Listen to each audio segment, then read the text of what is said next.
All right, so I'll go ahead and do the factoring and the math knowledge question for today. Pause the video, and then once everyone is finished, you can unpause the video, and I'll go over the correct answers.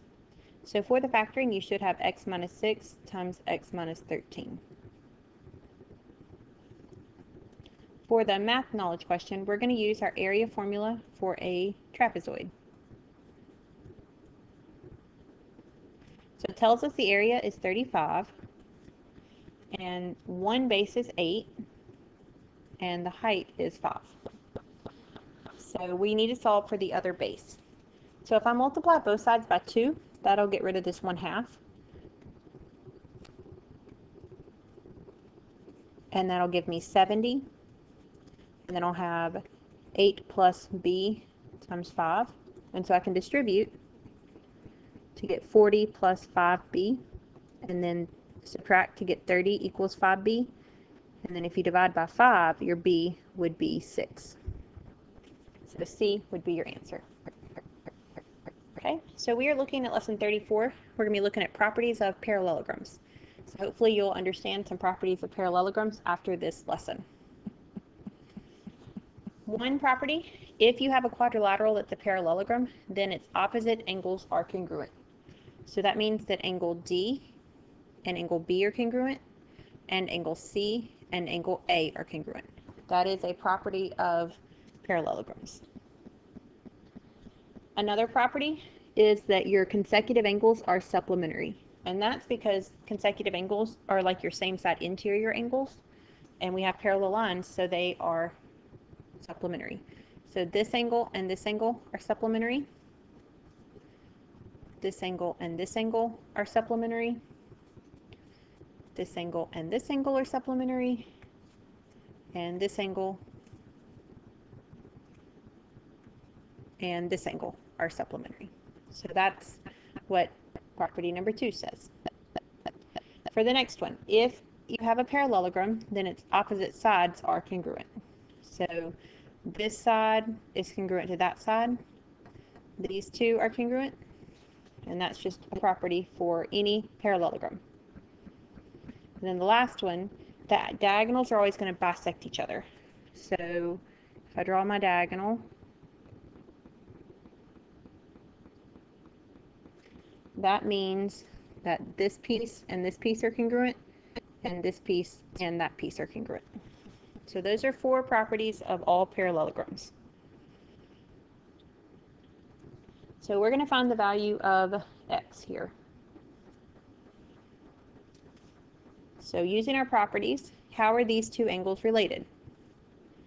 Well, they're opposite angles, so that means that they have to be equal to each other. So if I subtract 2x from both sides, I'll get x minus 30. And then if I add 30, I get x plus 50. Okay, so x equals 50 for that one. Looking at another example, we want to find w and the measures of the interior angles. So how are those two angles related? 90 minus w plus 16w has to equal 180 because these are consecutive angles. So they have to be supplementary.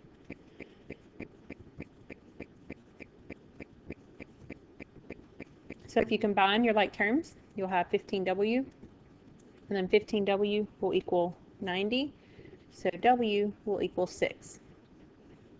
And then you'll just plug those in and get one angle is 96, and the other one is 84. And so those are your interior angles. Okay.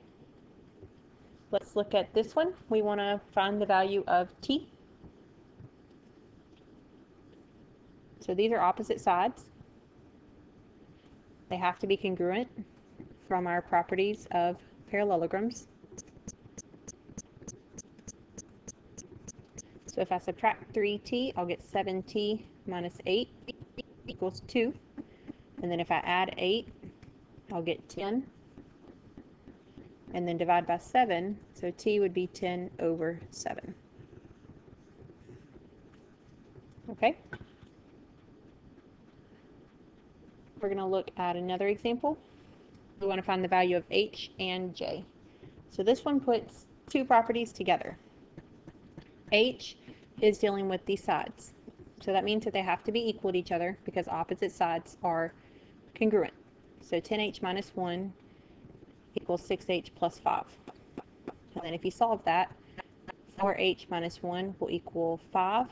So 4h equals 6. When you divide by 4, 6 over 4 reduces to 3 over 2. And then for part B, this is part of a diagonal, and this is part of the diagonal, and so these two are congruent. So 3j minus 5 equals 2j plus 2. So j minus 5 equals 2, so j equals 7.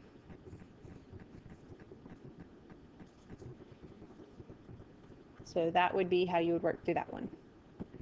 We're going to look at one more example. We have a parallelogram, and it wants us to find the length of OY. So this one, there's going to be one like this on a test, and it never fails that most of the people miss it just because they forget what to do here. We have a right angle right here, so we need to make that triangle. So I'm going to outline it.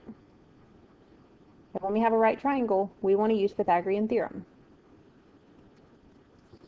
So we know that this is a parallelogram. So this piece here has to be the same as this piece. So this is x as well. 10 is the hypotenuse because it is opposite the right angle. So our side lengths, our leg lengths, are x squared and 2x. So x squared plus 2x squared is going to equal 10 squared. Most of the time people miss this. If they set up Pythagorean theorem, they don't put the hypotenuse as the 10. So you got to make sure that the hypotenuse is the one that is across from the right angle. So x squared plus 4x squared equals 100. Combine your like terms, you get 5x squared equals 100. If you divide by 5, you'll get x squared equals 20. And then you take the square root. And 20 factors as 2 and 10, and 2 and 5. So 2 times 2 times 5. Pull these two out to make 2 square roots of 5. And it says, what is the length of OY? Well, that's your x value. So x is 2 square roots of 5. So OY equals 2 square roots of 5. And our units are yards. So that would be your answer. Okay, so now we're going to look at some practice problems. So y'all pause the video and try these two by yourself, and then I'll go over them. So for A, when we're finding y, those are opposite angles, so they are equal to each other. So 2y plus 5 equals 4y minus 10. So 5 equals 2y minus 10, and if you add, 15 is going to equal 2y, so y is going to be 15 over 2. For this next one, we want to find x. So those are opposite sides, so they have to equal each other. So x minus 3 equals 2. So x is equal to 5. And then 2z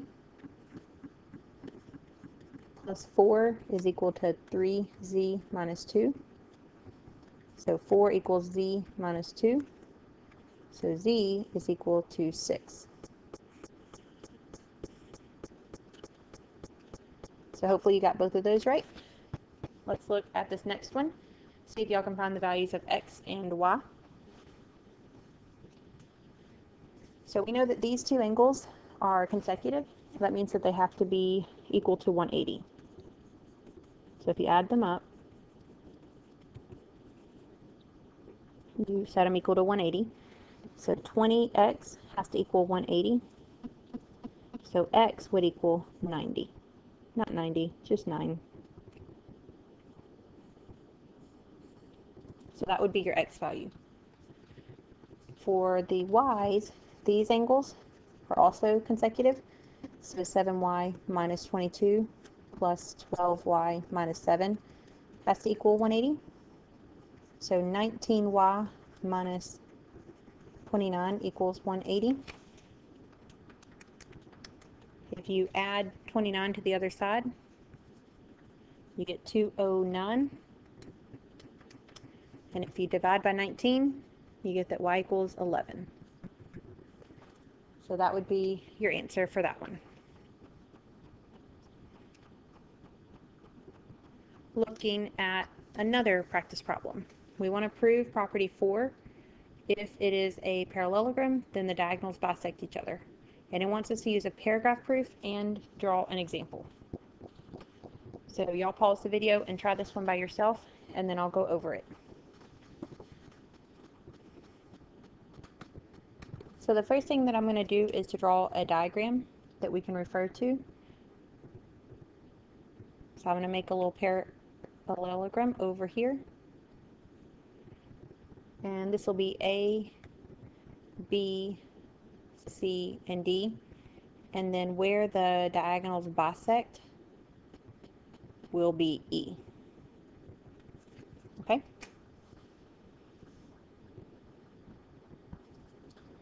Alright, so the first thing we need to say is that AB is parallel to DC, and AD is parallel to BC by the definition of parallelograms.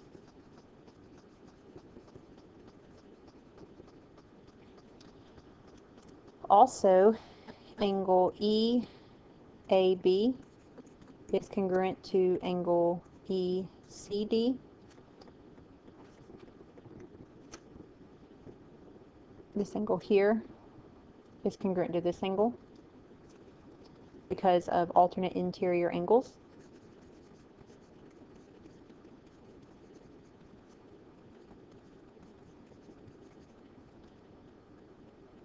And then we know that AB is congruent to DC. This side is congruent to this side because of a property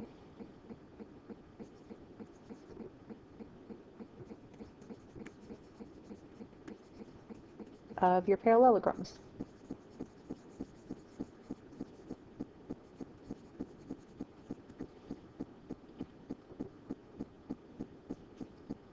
We also know that this angle here is congruent to this angle, and that's again by alternate interior angles. So angle EBA is congruent to angle EDC by alternate interior angles theorem. So then we know that triangle ABE is congruent to triangle CBE by angle side angle.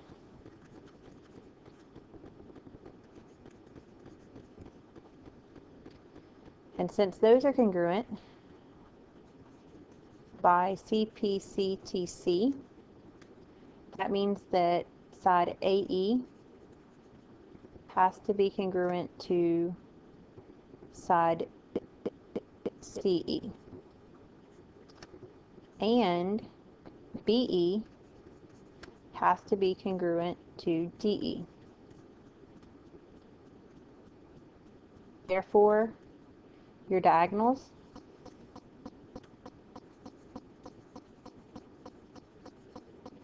bisect each other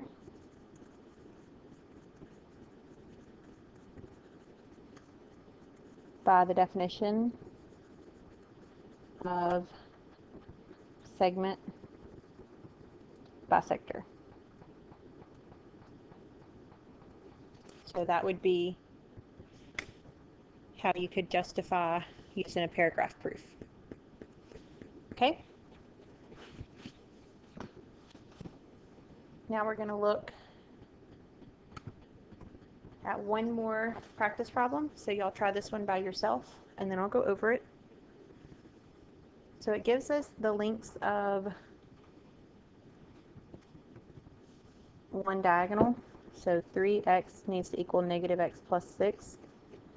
So 4x has to equal 6. So x would be 3 over 2, which is the same thing as 1.5. And then from there, it asks you to find Km and Ko. So Ko is going to be 3 times 1.5, which is 4.5. And then if this is 4.5, this side length is also 4.5. And so Km is the total part, which is 9. So that would be the measures they ask you to find. Now we're going to look at a challenge question.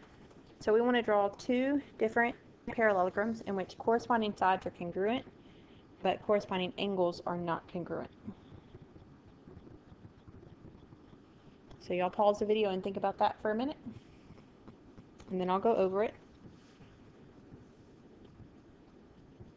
Okay, so now I want you to use your drawing to help explain why parallelograms are used in folding gates like this one.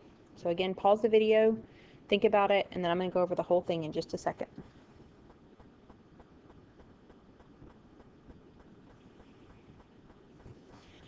Alright, so I'm going to draw one parallelogram, and I'm going to use the lines on the computer to do it. So those are two sides of our parallelogram, and then if I put the other one here, there's my parallelogram. Okay, so that's one parallelogram, and it says the corresponding sides are congruent, but these angles are not going to be congruent. So these are going to stay the same length. I'm going to turn it a little bit.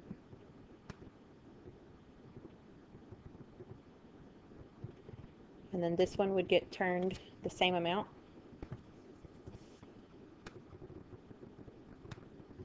And then this one would stay the same length. And so those are two where the angles are not congruent, but the sides are the same. And the reason these parallelograms would help explain how these folding gates work, the side lengths on your parallelograms all stay the same, but these angles keep widening out until they're straight lines, and these keep getting smaller until they equal 0 degrees. And so that's how you can open and close those gates. So a lot of different parallelograms can be drawn with the same side lengths but different angles, and so that's how those gates will fold up really easily. Alright, so hopefully you understand most of your properties for parallelograms now. Your homework tonight is 1 through 30, so make sure to do those so we can go over your questions tomorrow.